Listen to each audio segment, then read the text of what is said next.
Welcome back, everybody. You just got a glimpse of Elements and a taste of War Songs, the new album of remixed League of Legends anthems that dropped yesterday. And for more information and a free download of the album, head over to lolesports.com. And well, you've actually listened to it extensively last night. I did. Sorry, I'm also like, this is my jam as well. Both is my jam. Piercing Light, the song we just played in the break, really good. Helped Pulse yesterday while we were playing together. He ended up, playing Graves, went like 27 and Jungle? 3.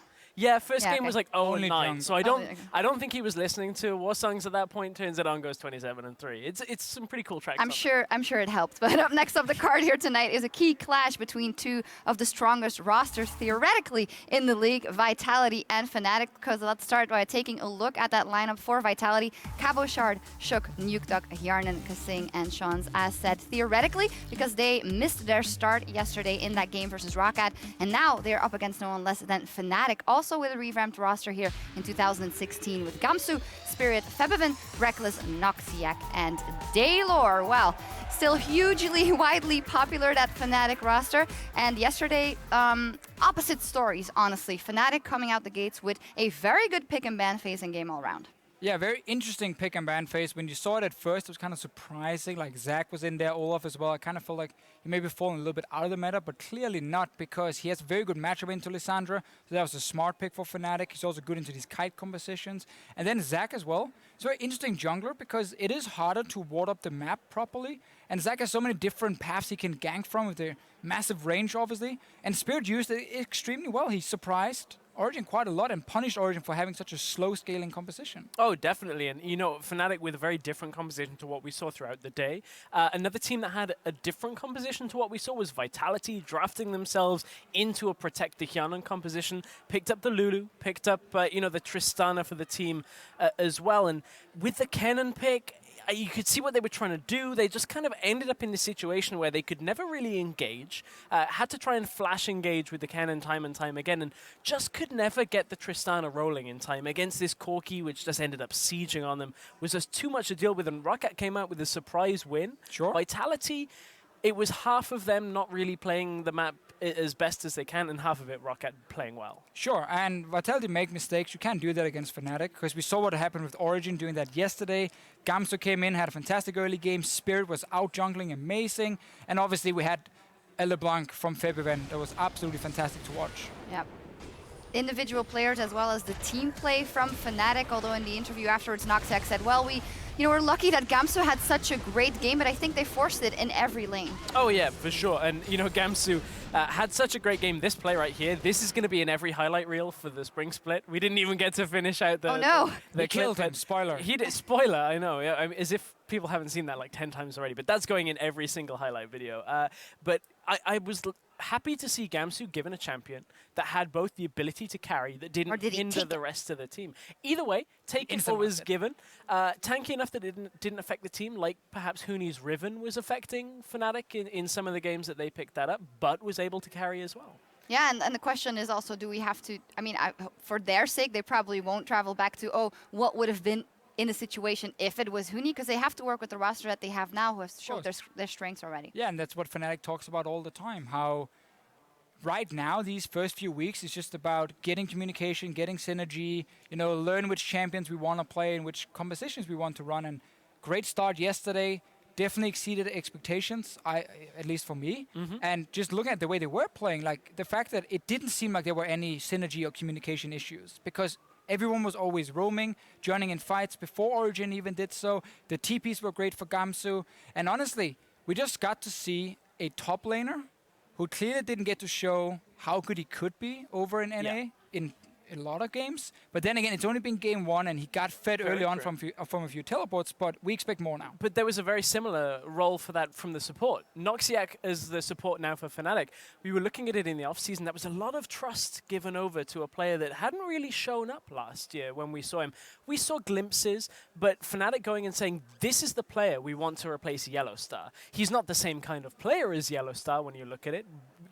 Worlds apart when it comes to experience, but in his first showing, was very confident on the Poppy. It's a new pick, really, to the LCS and to the meta, and looked very, very strong yesterday. Yeah, we are waiting for Kasing to fix the mouse issue on stage with the help of our colleagues there, so we'll hope to get that fixed soon. Let's talk a little bit about Kasing and Vitality. I said a lot. Okay, it is a roster with huge, I would say actually big expectations on their shoulders. Maybe not from their sake, but from ours at least. If you look at the individual skill and looking at the possible question marks, yesterday, sadly, it seemed like no one really had a clear head. That's fair to say. And, you know, I stand by a lot of the hype that I was giving them yesterday when they are All a them team. guards and Well, everything. that one I think is probably the only one I'd like to just kind of shave a little off the You're top the only on. god here. Just, oh, well, let's not. Thank you. I can't deal with this. Keep going. We're just going to shave a little bit off the top of that one. But I stand by everything when you look at where you expect them to place. If they're at the top of their game, they should be, you know, up to that top 4 level. And I think that's a unanimous, really, expectation. Problem is, yesterday they didn't look particularly great when it came to their map awareness and their macro play around the map. They had the lane swap. Played it very standard, and then the game just kind of fell away from them as they got sieged on, and they really had no answer to it. And that is the aspect that when you put all of these players that are very mechanically sound together, that's what needs work the most from the coaching staff, and that's what they have to now focus on. I think we just saw too many macro mistakes. Yeah. And you can have the best players in the world, but if you make mistakes in a lane swap, if you position wrongly on the map with one member and he gets caught out, you start falling behind. And what we have seen from yesterday and from today, once you start falling behind, it is extremely difficult to get back in the game because these towers fall very quickly, the tier 2 tower, tier 3 tower, and then suddenly you fall too far behind in gold, map control is gone, and then it's over. Yeah, definitely against a team like Fnatic, who in their old iteration of last season, we know even snug Barons where they were ahead and then got super ahead, and seemingly now they have even more tools to do so. What are we looking at here for Vitality? Early moves. Shook yesterday, of course, we had the lane swap and he couldn't really find his footing. We called him out as a question mark. Is he the one we're looking at? I don't think Shook necessarily did too many bad things yesterday. I think as a team, overall, it was more the issue that's, again, the macro plays coming in. So I think for Vitality, you can't just clear your head. You look at yesterday and say, which mistakes did we make and how can we fix them overnight? You might not be able to. If it's a lane swap, you got to practice over and over and so on. But coming against Fnatic, honestly, Vitality should look for standard lanes, in my opinion. Yeah. Try and get standard lanes. Try and play the Cabochard Shook game against Spirit and Gamsu and see if you can beat them there, because I think 2v2 in the bottom lane, they're going to be even. I think mid lane as well is going to be more or less a farm fest unless we see the assassins coming in. So try and play around that top side and try and shut down Gamsu early. And I feel like they should be playing a fairly similar style to each other. Fnatic and this Vitality lineup, you look at the strengths of both teams, as you just kind of alluded to, the lanes that will go even. That's why I don't really want to see Vitality go for a protect the AD carry comp, because I think if Fnatic can pick up this kind of composition, which has enough early game to start, sieging then on that composition of pretty much a 1.5 damage team when you include the cannon. I think Vitality, the game could go away from them very quickly again. And it's now on Vitality not to pick themselves into a corner. It's always difficult because if it is standard lanes, the games tend to be a little bit slower. Yeah. And then these conversations with Lulu and like a hyper carry, get 2 items on that AD carry and that's it, and then you can start get rolling. That is okay for Vitality. I will cut you off here because I do hear that the players are ready and it's the game we want to see. So let's go over to Quickshot and Crepo. Thank you very much. If you don't stop the fish show, he never stops. I'm Quickshot, joined by Crepo. We're about to jump into picks and bans here for Vitality, taking on Fnatic. Yep. Kennen last pick for Vitality yesterday. It did not prove influential versus the Olaf Zach last pick, which was very influential. Yep. What are we expecting here outside of the traditional sort of top power picks, and in what order, Crepo? I mean, there's so many power picks just in general. So generally, every draft we've seen so far, we've been like, they got a lot of power picks. Yeah, because So there's just so many. It's just more what you do with it. And honestly, Vitality, it's definitely still a team in the making. They're still in the building process. They aren't as worried. I was talking to Nukeduck earlier before this game. He was like, yeah, we're not that good right now. Fnatic, the likes of H2K are looking a lot better. But it's fine. It's Spring Split. We're in the building phase. Our goal is obviously summer. So we need to see how much building they will have done in like one day. I think from a macro perspective, Fnatic will have the upper hand. So, first bans, Tom Kinch taken away by Vitality. Gangplank, the reply from Fnatic. Kindred, another time on the ban table. So Vitality yesterday, they did the same thing. They banned out Kindred and Tom Kench, and then they went on to ban Lissandra. They may not actually do it this time because Fnatic has a counter ready, so they may not value the pick. Maybe they have the Olaf top ready for Cabochard, because that seems like a champion that, for me, Cabochard can play on a whim as well. If you look at Fnatic yesterday, they were on the other side, so they had pretty much the same bans there. Tahm Kench, Kindred. They're not doing the standard purple side bans. You really don't want to leave a Gangplank first pick, a Lulu first pick. Nukejack played that Lulu yesterday. Was never really in a position to No. have that wild growth impact the game because it fell apart at the seams. Even had one unlucky wild growth where Kasing went for a max range hook and the wild growth actually displaced the enemy far enough to make the hook miss. So it was adding insult to injury. All Kasing's fault. Blame the supports. Or No, the jungler. Nukejack never plays support. And exactly, Vitality mirroring the bans exactly the same that they did yesterday when they were on blue side too. Kindred, Tahm Kench, Lissandra, they went on to early pick to Lulu, which is now off the table, obviously. Well, Thresh, the last ban from Fnatic towards Vitality, removing one of those big playmaking champions that Kasing really made his name on during the course of 2015. I want to Rise see first pick? Poppy to block the Trundle and to block the Lucian a bit, to block the Kalista. I think it's pretty strong. Trundle is like the only lane that can almost deal with it, but even then, it's pretty rough. So, Poppy, Rise. What are some of the other champions that we've looked at and maybe overlooked? Elise, also available in the jungle. Elise is on the table. There's always Rek'Sai if you want to secure tank-heavy jungle and you want to go more damage-heavy on your top lane. You just need to make sure that your composition has somewhat of a tank, somewhat of a front line. Alistar is some of the supports early picks too, because it just provides you a tank support that you can always send into the front line. And for Vitality, the option will be that Rise. Yep. Flex pick again, something that we've talked about excessively during week 1 of the LCS. For Fnatic, we know they can run maybe an Olaf into it. Can also break out of those rune prisons, but not as ideal as that Lissandra Olaf matchup. I mean, both Zach and Olaf kind of do well chasing the Rise down because he relies on preventing people from getting to him with the repetitive snares. Fnatic likely going to pick up the Lucian because Reckless likes the champion. It is the strongest AD carry. We've seen some nerfs to Misfortune. People on social media have been like, well, she's not that nerfed. Well, I believe she didn't get played a single time yesterday, so that just shows you the pros kind of think she's really not that good right now. So Lucian, strong pick, and Poppy, it's a flex pick that at the same time is so likely to get support that it blocks so many champions from being picked. Like, imagine if you want to play Lee Sin jungle, you get countered in every fight right now. Both the Q proc going into the fight and trying to get out with W gets interrupted by Poppy's W, so much counterplay possible. Yeah, that steadfast presence. Poppy W. That is it, Poppy W. Keeping an eye. Now, Vitality, they know the duo lane. They've already committed to at least one of their solo lanes. Well, safe pick would be jungle. They don't necessarily know the duo lane. Poppy is still a flex pick. Touche. It is We likely. assume it's going to be support. Yeah. Best case scenario, and after saying how Misfortune is weak and been nerfed and been removed, Hanan says, hello, Crepo, Yeah. and locks it in with Morgana. Remember when you said the MF was bad? You're wrong.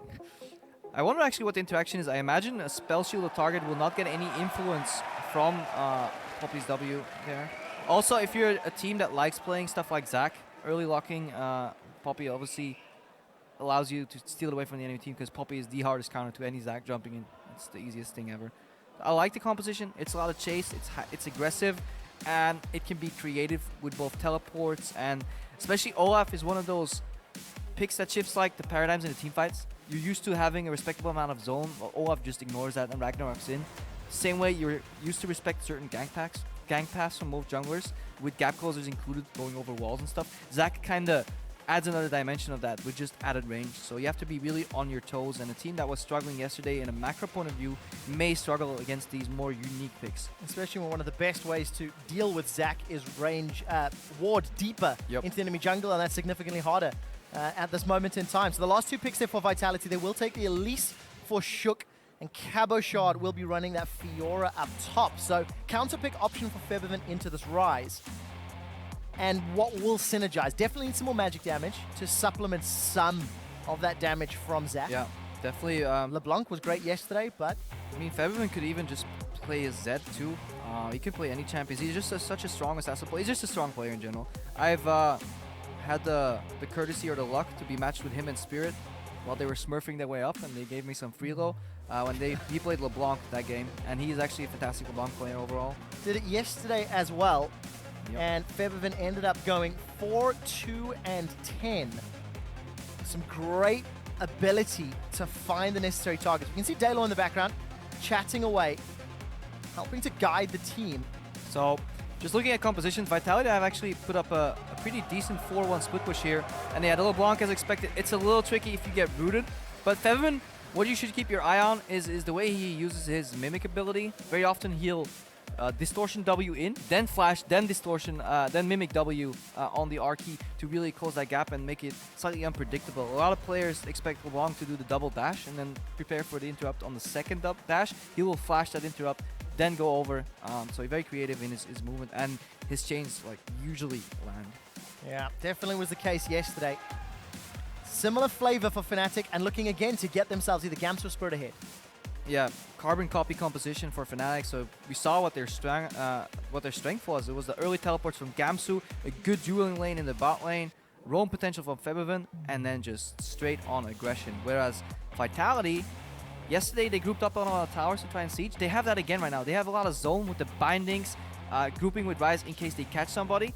But then MF Morgana, when they group up together with Elise, they can siege down any turret. So a lot of siege potential, and then counter hard engage, chase down by Fnatic. So mirror opposites. So the potential is Mirror there. opposites, not what we You said. guys need to decide whether or not Vitality are going to have new life breathing into them. Hashtag VIT win. Or will Fnatic pick themselves up another win? Hashtag FNC win. Jump on Twitter at LOL eSports. Tell us who you think is going to pick this one up. Yesterday, Noxiac tweeted that himself and Reckless can 2v2 anybody in Europe. They've got the same composition again. And Hyun and Kasing are not players to back away from a fight if it is presented. Yeah. We need to see if this comes down to a lane swap though. Alters so much. Current lane swap landscape is very interesting. Instead, Vitality seem to be grouping themselves up for some level 1 shenanigans. Pre 1 minute, and Noxiac is going to spot them out. So I'm going to put some deep wards down. Instant reply from Gamsu and Spirit as well. So they should mirror the vision. Yeah, trading information right here. Nothing lost, nothing gained just yet. And the decisions that follow, that's going to be interesting to see. If somebody were to initiate the lane swap, who would it be and why? Bold questions. Both bot lanes seem playable. It does seem like Morgana and MF have a trading and range advantage on Poppy and Lucian. So Poppy Lucian kind of have to go for the all-in effect. If you can Black Shield while Poppy's trying to eat, that actually gives you a big advantage, because a lot of trading from Poppy Lucian comes actually from not only the wall stun, but also the threat of a potential wall stun. You force your enemies to really move in different paths because they can't stay near the walls. Morgana Black Shield kind of solves that. Very cheeky. Hyanan and Kasing, they've actually made it out of the base gate, past the very first ward. So I think they do a predictive lane swap, but what they forgot was that Reckless already snuck into the bottom lane. Poppy, not sure if she got spotted there. But I think Cabochard was expecting a 1v1 in the bot, especially since he's not continuing the double jungle right here.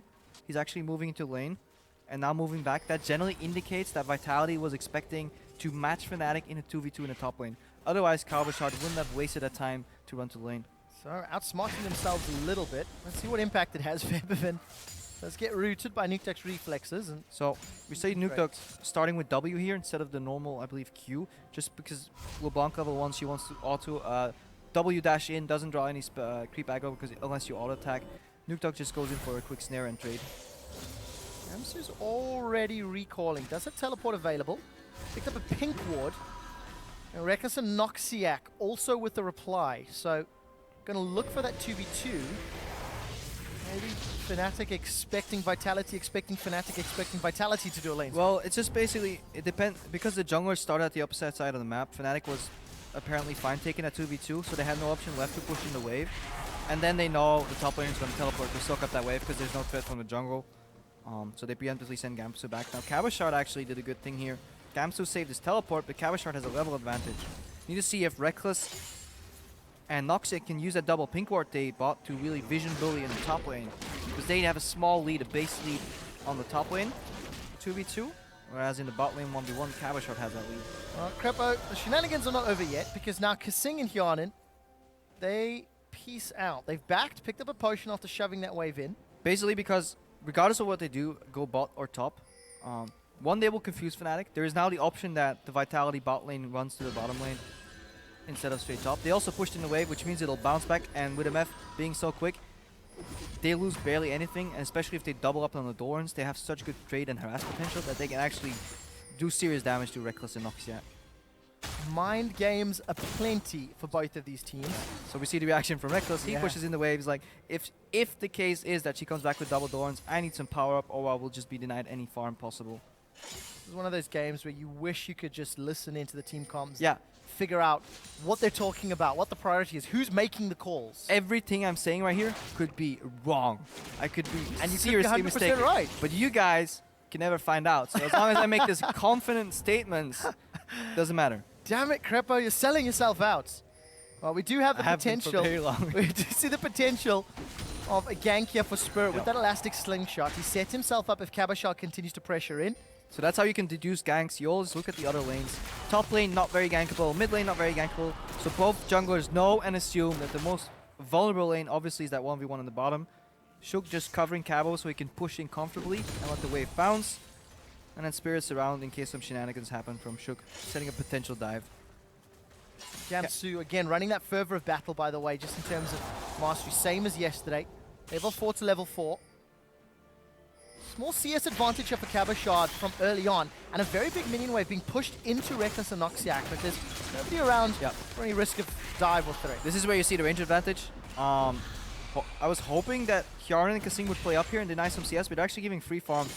They need to make something happen off this though, because they could have denied a lot more CS. Maybe even went to clear the pink ward. We see some really good trading here in the bot lane from Cabo on Gamsu. We see reaction from Spirit, but kind of disappointed that Hjarnan and Kasing didn't push the advantage. Gamsu's running low, and if Vitality were watching the game yesterday, they know that's a scary place to be. As a note, you can see the Trinket Ward's countdown or cooldown's not ticking over. It is just a spectator bug, so please disregard that. Yeah. It is counting down normally in-game. What did happen on the top lane though, Hjarnan is now slightly less than half a level ahead of Reckless with an additional wave frozen. So they will win the race to level 6 and then immediately start zoning them off. So that's the key, that's the breaking point of this strategy. When you don't deny CS, but you go for an additional Gromp, the payoff of that comes at level 6. This is a great match to start to get a taste for which of the teams have got the communication and the strategy in-game and the ability to read it and reply to their opponents. Reckless and Noxiac trying their best to get that wave to bounce back towards them. Right, down on the bottom, Spirit is going to find Shook. Spirit this time will be able to get that slowdown. No support yet from Kabashard, so no further engagement. So you also see Spirit level 5 because he's continuously been farming. Shook has been farming, leaving his lane to cover, farming a little bit more. So slight level advantage on Spirit there. Shook caught up though. And Spirit looking for something to happen. Shook did not go back to his jungle. Instead, he stuck around in this bottom lane. Kabashard does have a grand challenge. Undertow will connect and put the slow down. Flash for flash. Gamsu continues to run. He gets caught by the cocoon. He's got no Ragnarok. He'll get killed for first blood. Yeah, really good. Shook continuous presence there, giving Kabashard the safety to play forward, capitalize on first blood, and this, now we will see how Gamsu's Olaf plays from behind. Because yesterday it was easy. Teleports bot, get some kills, misplays happen. And meanwhile in the top lane, that 2v2 right now has reached level 6. There we go. Bullet time is out. Noxiac cannot knock Hjarnan away. Black Shield would have prevented it anyway. Yeah, here we see the interaction. Poppy, all these spells are so powerful. The W, the E, if they connect with Black Shield, entirely counters that entire setup. So the payoff, now we can start getting some denial of CS. Now we can start sieging that tower. Hjarnan and Kasing finally getting some pays dividends from their strategy. 1,000 gold lead. First blood. 30 CS advantage for Kabashard over Gamsu. And this is the exact opposite of yesterday's performance for Fnatic. And more importantly, Gamsu couldn't teleport top because he was under so much pressure. If you look at the pink ward that Fnatic has been able to sneak in, imagine if Gamsu stayed even and Shook didn't keep him down. He could have just TP top, walked behind, and a couple of axes wouldn't, like, you can't really escape that. Well, flash away from Nuke Duck. Yep. Just for the cost of a single tower shot into Spirit. He'll be happy with that. Good But trade. now Febiven needs to make it count. Febiven has to punish Nuke Duck in this lane. And good deep vision though. Look at Fnatic, what they've managed to do. Hide the pink ward. They're continuously pinging out Shook, so barring any major mistakes, they have his jungle pathing mapped out. Because you only need to see him once, and a good team will know exactly what he does. Obviously, he'll clean his jungle and then go to the other side to get even more camps, so it's the most likely path for him. We'll see if Febiven reacts with some wards or leans to the right side. Roam here from the Morgana. Luckily for Febiven, he didn't stick around any longer, otherwise that could have turned sour. Kasing very close to getting access to his ultimate. Noxiac, because of the fact that Reckless is forced away, he already has that knockback from Keeper's Verdict. And this laning phase continues to draw out, something that Vitality are going to be fairly happy with. They've got great scaling, they've got great split push options. And if Gamsu can never deal with Cabochard, that can be one of the ways that Vitality look to close this game out. Yeah, one of the weaknesses of MF into Poppy is just the flash E from Poppy, but gets pretty much denied. The second you start walking up more than you reasonably should, instant Black Shield walk off. So Yarnan and Kasing playing the range game pretty well. Some really good lane swaps. Or not lane swap, but just counter swaps. Soaking up that experience early from Cabochard in the bot lane. The bot lane swapping back, going for the double Dorns, double up. Putting some pressure here on Fnatic. Excited to see Noxiac. Once we get to some of these bigger team fights, there's one Black Shield. There's one knockback, but you can hit multiple champions with that Poppy ultimate. Tower will drop shortly, and there's action on both fronts, because down bottom, Gamsu and Spirit, they're in another 2v2. Spirit's got the knock up onto Shook, and he lets bounces all the way up in their face. Cabochard and Shook will split up. This should be a kill for Fnatic, and it's just a matter of time. Undertow goes short. Spirit should be able to charge that slingshot. Put the hands down, wind up, swing, and a miss. Actually was the last one to deal damage. And kill credit to Fnatic. Yeah, Shook taking the good way out, saying, I will sacrifice myself for my team. Cabo pushes in the wave. And you see the strength from Zac if he does not get spotted, because it's the knock up from his E, and he immediately changes his ulti. Like, there was no initial moment, no other moment where Shook could repel any quicker, unless he saw the Zac coming. So, no flash and nuke duck. It was used earlier. Spirit does not fire this time round, instead holds the cooldown. Backs away. Fan favorite, Fnatic. No real surprise there, but they've got to play from behind, and that's something we've not seen yet from anybody in week 1 of the LCS. And I always see a move that Vitality did a lot yesterday in the early game. They send their AD carry into lane, where there's already other players there to start sieging up and putting pressure on towers, but at least they peel off their support this time. Yeah, and if you look at Kasing, he's just moved to the bottom half of the map. There's actually a pink ward deep inside Vitality territory. So like they're staying together. Cabochard and Hjarnar are whacking away on this tower, where usually you would see him base and go top, but they know that nobody's anywhere near top lane. They likely expect Reckless to come back to the bottom lane and swap, and they know Olaf or Gamsu and Olaf can't really do any damage map-wise, presence-wise on the top lane, so they just siege down the tower, now set up for a dragon. And this was the very group-heavy style yesterday that Vitality got punished for, but because they're slightly ahead right now, it's working in their favor. Yeah, very, very smart use of map pressure. There's 2 teleports available for Cabochard and Nuke Duck versus the one of Gamsu, so if any action were to break out, reinforcements could come very quickly. And now we see if Vitality can keep this up onto these inner turrets. I mean, just imagine the play. That's usually what you have to do. Imagine if they group mid. What is Fevin going to do in terms of wave clear? Every time he dashes in, he has to be careful of a snare for Nuke Duck or a binding from Kasing, either on him directly or on his clone position when he warps back. That means they can zone him off the tower and force a hard engage. If they ward their flanks, Vitality can actually siege and get what I believe is a 3-0 tower advantage. Well, Fnatic say one of the options is tower dive. They will get spotted in a moment, and there's a ward here, but Spirit's got very good range. Teleport from Nuke Duck could come at any time, and it started to channel. Cabochard flashes away defensively, and they've got themselves a few ultimates out of Fnatic's hands at the cost of a teleport, but tower still stands and no one goes down. Now, very impressive that they managed to avoid that well, because Fnatic, just like we were talking about, they know that the siege mid will definitely be their demise, so they start being creative. And what do they have? They have a pick composition, they have some roam from Fevin, so they try and dive the top lane. Cabochard expertly uses repost and gets out of that. Good teleport reaction from Nuke Duck. 1,300 gold is the advantage that Cabochard has over Gamsu with those 40 CS. Cabo and Shook continue to hold hands. Dancing partners deluxe on day 2. Gamsu, if he sticks around much longer, this could get scary. But the problem with this gank is that Cabo will never get any aggression from Gamsu because he's already ahead. So in a normal even scenario, maybe Olaf will charge at you, but it's so unlikely that he's going to do that. And Spirit has better gank opportunities right now. So some wasted time up top for Shook. Spirit looking again to impact the map. Black Shield will interrupt the knock up and not the knock away as well. Noxiac will get rooted in place. There's a fight up top. They're going to tower dive Gamsu. He will get killed by Shook, and easy kill in the 2-on-1. Yeah, really good reaction. Black Shield there from Kasing. Instant flash away. Poppy tries to chase. No walls for the stun.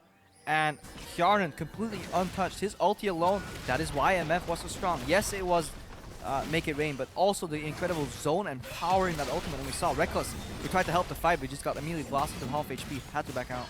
Fnatic will luckily secure a tower out of this. That will close that gold disadvantage that they find themselves in. The middle lane, Febiven gets rooted.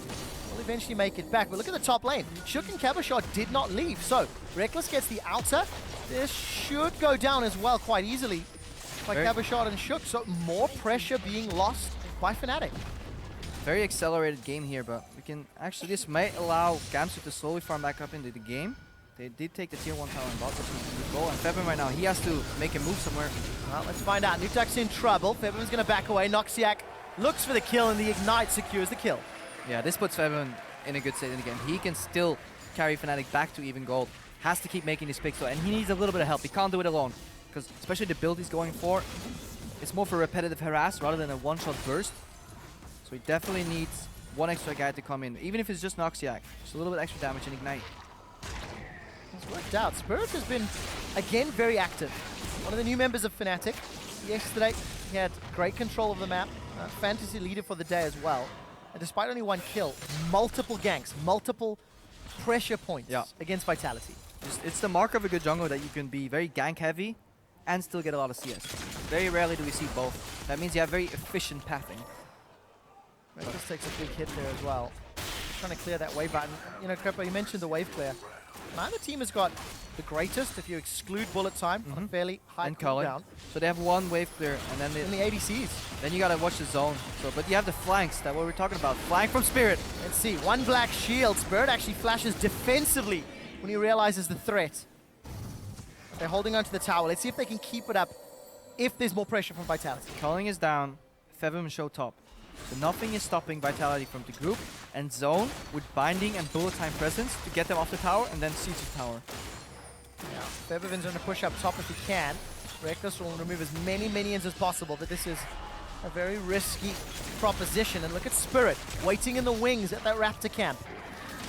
Doesn't have access to Let's Bounce and actually goes to farm up himself. Maxed out the Elastic Slingshot. No real surprise. Again, that's what Febiven wants to do in this matchup with this CDR Boots build. Go in, harass Nukeduck, put him in kill range, and then for phase 2 of the attack, try and snipe him down. So Nukeduck playing super careful right here. And Vitality need to make something happen. Otherwise, they're slowly letting Fnatic get back into the game because Febiven is winning the pressure game and Gamsu is no longer dying to the 1v1. Yeah. So they need to make the siege happen. This time though, they have flank wards, so Spirit is unlikely to jump in from afar. Yeah, nowhere near either. Just coming to the inner turret now. Fnatic still 2,000 gold down, still barely holding on to that outer turret. But Nukeduck happy to hold up top. Cabo happy to hold Gamsu in place. Fnatic doing a good job holding though. The second they realize they're about to lose the grasp of the middle tower, they send over Febiven because he had the pressure, so he has time to move between the lanes. And Gamsu, he's slowly catching back up, so by no means is this game snowballing out of control. Scary thing is though, Fiora late versus Olaf late. I think I'd prefer the Fiora. They offer different things, of course, and depending on who initiates first, but... Gotta see who he's playing against, though. Maybe Reckless can stay away from Cabo a little easier than Hjarni can stay away from Gamsu once the Black Shield is down. Especially if you're standing still to shoot bullet time. That makes it very easy for Gamsu and Spirit to find their targets. Yep. So Black Shield usage will be paramount to teamfight victory. Tower will take a couple more hits. Noxiac eats a Dark Binding, and as long as Vitality hitting the champions, the tower will remain standing. And as 2v2 continues to battle in the middle lane, it's been a restructure of sorts. Yep. Supports haven't based in ages though, so the Sightstone War should all be gone. So you're relying pure on trinkets to cover your flanks. That's risky, so that could mean an opening. And this is the second culling defense here on the siege. Spirit not warded out. He doesn't jump though. The tower's going to drop. Noxiac's in trouble. Shook's looking to go forward. Defensive flash from Noxiac as the tower drops. Spirit is going to go forward, but he doesn't have the connection just yet. Let's Bounce used defensively, trying to move away. Rooted in place of the Dark Binding. It becomes Blobules, and Vitality will get the tower and a reply kill. And this is the first time we've seen miscommunication on the side of Fnatic. Spirit has his E charge up. He could jump in. Noxiac move forward in an offensive position. Spirit cancels his E. Noxiac gets caught, jumps out. Spirit still goes in afterwards. Gigantic smile from Sean's. This will make him smile even more. Cabochard solos Gamsu. Not a lot more to say about that, I'm afraid. But Fine. Tower Well, now is good play under that play. pressure. Caboshard's got the support of Hyun and Kasing and Shook. And chunk this down to about a third hit points. Yeah, and look at Fevin. He can't really do much because if you see LeBlanc coming and you play against good supports, hang on, Reckless. I think Reckless is gone. He's going to flash defensively. Nukeduck Right. had to flash to engage, but he will get the summoner heal as well. So It's not Net gains. impossible. It's not impossible to play a LeBlanc into a Cocoon and a Binding. Maybe you can juke one, but they can remove any option of counterplay by one aiming at the LeBlanc, the other one aiming at the clone, and wherever you jump, you're screwed. So this was the performance that we were expecting from Vitality, and arguably performance from Fnatic. However, it's just very smart play from all those lane decisions. Yeah, this that is got a- Vitality ahead. This is a performance we were expecting from Vitality, but also one we are fine excusing for Fnatic, given the state and how fresh their roster is. We can't forget these are players that have played maybe 20, 30 games with each other, Yeah. with limited communication. They need to learn how to react to the same situations on the same page, and then you really don't need the communication as much, and they're developing that right now. I had a great chat with Kasing yesterday before their game, and he was talking about how Vitality has had two good weeks of practice and how their sight is on players. We've said that a lot, but it is the truth as well. It's championship points. It's making it to Worlds at the end of the year. And it's starting to figure out how do Shawns and the rest of Vitality repeat this performance. As long as Kasing can land the Dark Binding into a follow-up Cocoon, that is so easy, and they chunk out Spirits. Yeah, and the threat of this chain CC is what makes this composition so good at sieging. They can do that anywhere on the map. Like, if you're under a tower trying to walk up to a minion wave, all it takes is one spell to land, one crowd control effect, chains or initiates the chain of the others. The only counter to this is a flank from Spirit. Well, they just took him out of the equation. Yep, good vision thus far from Vitality. And they're going to be on this inner turret. Look at the side lanes. You can see 6 wards in and around for those flanks. And now there's going to be an engage from Fnatic. Noxiac, he gets rooted in place. And he is destroyed. Vitality get the numbers advantage. Shawns is over the moon. It's like, with Vitality. I see you, camera. I'm right here. Well, I think that's all credit to him and the team, because this is a great showing. 7,000 gold in 21 minutes. Yeah. Nobody came back yesterday. Nope. It's going to be monumental if Fnatic do it today. Yeah. Well, yesterday it was all about 1v1. This 4-1 was played beautifully. Cabochard. Oh no, Kasing is going to juke.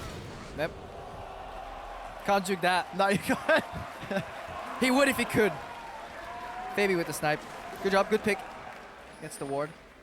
But yeah, Crowd excited as well. if you can lock 4 people in the mid lane here, you also isolate the 1v1, so everything plays in your favor.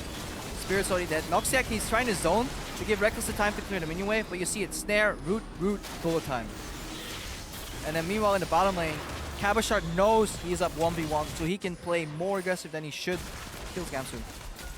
So Kasing gets caught out a little. It lets Febiven go up top. I don't think that tower's going to fall. The Fnatic aren't even going to get that global gold for a little while longer. We've only got a single outer turret to their name. This is the 6th from Vitality. But as long as Vitality keep up those flank wards, they can then push forward, but now it's inhibitor turrets Yeah, left. so Vitality's out of towers, so they will likely need a Baron to crack open the base. It is incredibly hard to siege bases at this point in the game without a Baron buff. So if Fnatic has a good usage of wards, and they switch to a little more root trinkets, because they're running 3 sweepers right now, I don't think that's the best approach. They're trying to set up engages from Spirit. They're trying to control their own jungle right now. And then make it easy for them to walk through the Baron and ward. That's their strategy right now. If they can keep the Baron stalled long enough, it creates time windows in which Febiven can operate in. He is the man to watch to get Fnatic back into this game. Needs to kill some targets like Hyanin or Cabochard. Noxiac looks forward, does not find the stun. Spirit gets a knock up onto Hyanin, follows up. Hyanin flashes away defensively. Bullet time starts being channeled, and Noxiac will not fall. He manages to walk away with the skin of his teeth, and no one goes down. So they send in Noxiac first to take down the Black Shield, then Spirit for phase 2 of the engage. Just not quite enough. Febiven backed out of the fight a little early. Didn't get any connects on the chains. Vitality start Baron. Now a lot of ultimates were used in that previous fight. Spirit should be able to hop over the wall. Baron down to 2,000 hit points, and Vitality do not want the 50-50. They back away, they play it safe, and they hold on to their lead. Nobody wants to be that guy that loses the smite, especially since come in, knock up Elise, do more damage to the Baron, and then combo that with a smite. Featherman lurking over the wall as well. WQR is in a fantastic combo to steal Barons. Yeah. Fnatic will get themselves a reprieve. Will get themselves their second turret of the game, and they can catch that minion wave up top that has been building. If Vitality had been able to win a fight, that minion wave could have led to an inhibitor. Yeah, any one fight right now is pretty much game over. So Fnatic is playing with their backs against the wall, but they made a good team fight happen. So phase 1 was control of jungle, deny wards, to make sure that they don't see Noxiac, that they don't see Spirit. Phase 2 is then sending in Noxiac to get the Black Shield. Phase 3 is Spirit jumping in. Next one for Vitality. They're going to try this Baron again. Noxiac, Febiv, and Spirit are around. Baron's down to 2,000. This is going to get close. Fnatic are too slow. Febivin's gone in. It's secured by Cabo Shard of all people. Noxiac will get challenged, and that will allow Vitality to heal any damage that came out. Kasing throws the Dark Binding. It does go wide, and Febivin's able to get away, but Vitality with a confident call. Make it work. Yeah, good snare by Kasing there. Just not allowing Spirit to get into the fight. Feverin tried to go for Hail Mary steal. Did not work. Now Vitality at Baron. Now they can break open the base. Gamsu's gonna have to walk away. Tower will drop. No defense here from Fnatic. 10 seconds still until Noxiac's back up. Inhibitor will fall shortly, just after 25 minutes. And for Vitality, with the split push power they have in Cabo Shard and the teleport from Nukeduck, they can do that 1-3-1 that Crepper, you talked about at the top of the show. Yeah, right at the beginning of the day. They can 4-1, 5-0, 1-3-1. They can do whatever they want right now. Baron buff. They're sitting at about 6,000, maybe almost 7,000 gold in their inventories too. So they're about to shop and get a very big lead in power levels against Fnatic here. Yeah, spend the gold lead that is showing at the top of the screen. Make it itemization lead. All blue trinkets. Number of pink wards picked up as well. Interesting Mikhails here from Kasing. There's not really anything you really want to Mikhails other than a LeBlanc snare. Just wants a minor heal. Get rid of some slows maybe. He's doing his best to keep Yarn alive. That's it. Or Nukeduck. One of the damage dealers. Don't have a shot at this point. He has options. Yeah. More so because the Aegis and the Locket by extension is already finished on Shook. Oh, Vitality gonna clear out that top wave. Top tower still not fallen. And Vitality have grouped themselves up down in this bottom half of the map. Kiana will pull the minions all the way up to the turret. Gotta wait for Cabashard. Rookie mistake right now is getting greedy and pushing that wave too quick and getting a 4v5 and then having Cabashard arrive late. No teleport available. Let's see how much patience they have. Because you see, Fnatic don't want to deal with Cabashard. They want to surprise them in the setup, not when they get to the base, when they're setting up the push. 45 seconds before Cabashard's teleport is up, and Fnatic, they hesitated. They did not pull the trigger on the engage. Spirit is charging up. The rain is growing, and he's not done it. They've not gone forward. Good patience. Double blue trinket there. Good usage of the blue trinket, something we did not see from Fnatic in this game. Have too many sweepers. Well, Spirit says, I want to go now. He does get rooted. He's not going to be able to channel Let's Bounce. Shook gets pinned against the wall, but the bullet time will secure a kill onto Noxiac. Feathervin was really not able to get into that fight, nor was Reckless. Now Vitality, they've broken on the inhibitor top. Cabashard challenges Reckless and will win. Continues to chase down Gamsu. Spirit will try to save him. Riposte manages to interrupt at least one of them. Cabashard in a 1v2, while the rest of Fnatic's base is in tatters. The Nexus turrets are down. Cabashard walks away, and Vitality bounce back to beat Fnatic.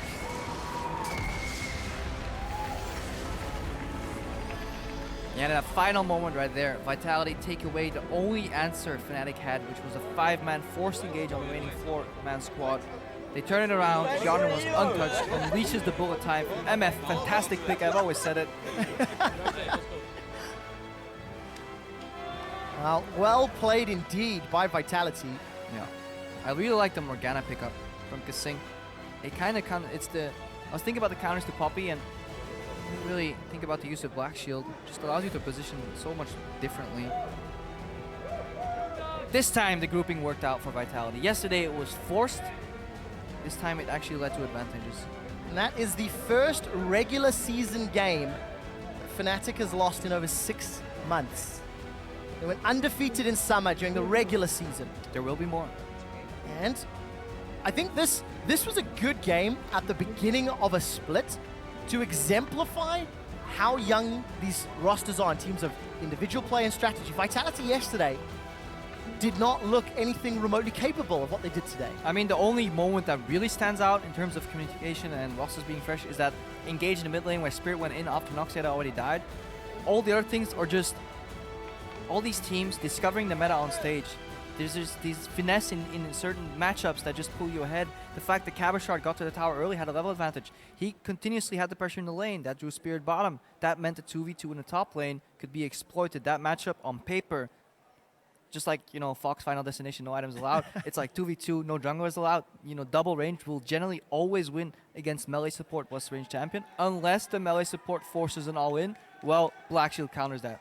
So the MF Morgana lane had just had an innate advantage there, and they managed to abuse that, get to level 6 first, get the tower, and then the rotation game started happening, and Fnatic were left with very little answers. Great mind games, from the lane swap to avoiding vision to predicting to even the recall baits, if I want to go that just far. the power-ups, you know, double Dorns for more laning power, knowing that at one point every matchup has a power spike in which you should be able to win. And for Misfortune, obviously, level 6. Yeah, definitely worked out in favor of Vitality. So they pick up their first win here in week 2. We saw Sean's ecstatic during the course of the game. With the camera. Yeah, you have to. And this is something we're going to expect more of from a team like Vitality, where a lot of analysts leading up to the beginning of the split were saying the star power is there. Yeah. Now we need to see the macro and the decision-making work in favor of the players, because when Kasing was leading H2K last split, fell a little short, a little less creative at times. You know, it was a similar formula. Well, we don't know in H2K where the brilliance came from. Was it Probably? True. Was it part Kasing? Was it both of them? But if you look at H2K right now, Probably has already, you know, mentored that very mechanically gifted lineup into what seems to be very good macro team as well. Even talking to the players backstage, H2K's macro apparently is incredibly good. Yeah, these are questions that I'm very excited to find out the answers to, and how do Fnatic bounce back? Zach and Olaf, it worked yesterday, didn't work today. These are two picks that we're not seeing really anywhere in the world, even though LMS, LCK, LPL are ongoing. Little bit. It's early. It is very early. It's like 1 week sample size. For everybody out there, it's a 1 week sample size. Yes. Whether And it's playstyles, picks. And we're playing 6.1. I think a lot of the other regions are 5.24 still. NA will be 6.1. Anyways, for now, we're going to head over to the analyst desk to talk about the anchor of Vitality. Thank you so much, guys. Indeed, if you can call him that. Kasing, well, first off, I'm very happy that you chose to stay here in Europe, Raymond. Let me ask you about this game versus Fnatic. Of course, you guys had a rough start yesterday, and especially about your drafting. Fnatic came out with the exact same team comp as yesterday. How much of that was anticipated, and how did you guys prepare for that? Well, initially, yesterday, like, we were really... we kind of got out-drafted because we picked champions that, one, we didn't really practice for a while, like one with Lulu. Like, we didn't really play the comp like to the correct standard. We picked Tristana, who needs like 4 items to do something, to even do anything in the game. So this game, or today's game, we came in like with another draft that we can actually benefit from it, rather than like, I can't say, kind of like... Creative? Yeah, basically, we picked a better draft that makes us flourish as a team. And it kind of showed today that against Fnatic, they'll still be able to. So, I mean, clearly you expected the Poppy rotation. We haven't seen Misfortune or Morgana really in yesterday's games. Maybe could you talk a little bit through that laning phase? Because, you know, MF got hit by the patch. Morgana, you know, isn't a support we've seen too much. Why this set of laners in this game for you guys? Well, actually, like, we've played 2v2 against some other teams and in scrims and stuff. And then we played around with Poppy and Lucian, etc., like all the OP picks right now. And I feel like after playing against most of the current support, like Fresh and stuff, that are also meant to be really good, I just found out like Morgana can actually be really good against Poppy too. And you saw in lane phase, like we just have to survive. And then once we're level 6 especially, you just have a Morgana Q, MF ulti on top. Like, MF ulti is still really, really strong. And people underestimate that part of her rather than just focus on her E. So yeah, picking like MF, I think she's still a strong pick. Were you surprised that it went back to the 2v2 lanes, or did you successfully mind game Fnatic? No, we actually wanted the 2v2. Yeah, like you obviously did. Yeah. Like, we initially thought, like, Poppy would be, sorry, how did I say it? We thought she was just baiting when she went over the ward. But then she actually wasn't baiting. And yeah, I mean, they swapped into us, which is what we wanted. So it was working out overall for us. Yeah, that was great. And when you guys had a lead, you pushed it through. And that's something that we've seen from most of the games here so far. Why do you think it is that almost all of the games we've seen so far have been one team getting an advantage and then just being able to push it incredibly hard onto a win? I think that's to do with like the current meta or the picks as well. Like mid is just control mages mainly, and then after the AD carries are really, really strong now. Like they're really easy to push like lanes with. And one, I think the minions changes, like they actually made the minions push much faster. Like we noticed, like we can actually siege like one tower really, really fast, especially the first one. And yeah, I think overall this patch we're slowly adapting to it. So in the future it will be better. Still seems that a lot of teams are adapting, but you know, you guys are a new team. I just want to get your thoughts internally. What are the expectations for Vitality for this split and the whole season? For this split, I'm not gonna be really optimistic at saying yeah we're gonna get first or something, because that's not my goal. I think our goal as a team is just we want to improve and make sure that we we want to be able to perform like maybe how we did today, but at least in playoffs, like top 6. I don't think looking like for #1 in Spring Split is too much of a accomplishment. Well, good thing to set your sights on. Thank you very much and congratulations, Kasing and Vitality with a win over Fnatic. And as we speak, H2K is gearing up to face Origin in our next game. We'll take a look at the 2 contenders when we return. But first, we'll hear from Origin's newest mid laner who's got some big shoes to fill. Everyone has like different reasons why he wants to move on or for what he wants to move on, and Origin's offer looked quite promising, and I can learn a lot from Peke and the other veterans. When Peke added me on Skype, he was telling me that I will not be a replacement, I will be an addition. Having this SKT model is helping me learning a lot as well, because I'm still a young player. I personally hope to play as much as I can, so I will try my best to become the starter position. But I don't mind stepping back and letting Peke play. I think you can compare it to like other sports. At soccer, you have like people on the bench as well who can like jump in. On Friday I'm ill, and then I can say, Peke, can you come in and help me out? Or in this particular game, this player is better, so we just take me or we take him. The key between me and Peke will be a lot that we don't get mad at each other.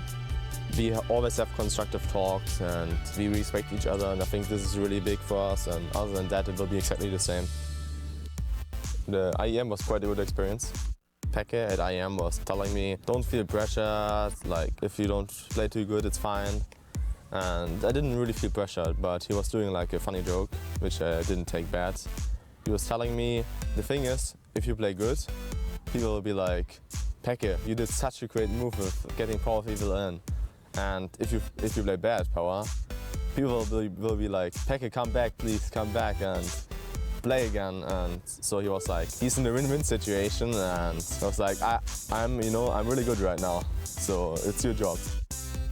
It's always a little bit risky, I think, to like look for a new offer, but sometimes you, as a person and player, you just need to move on, look for something new, like get new experience.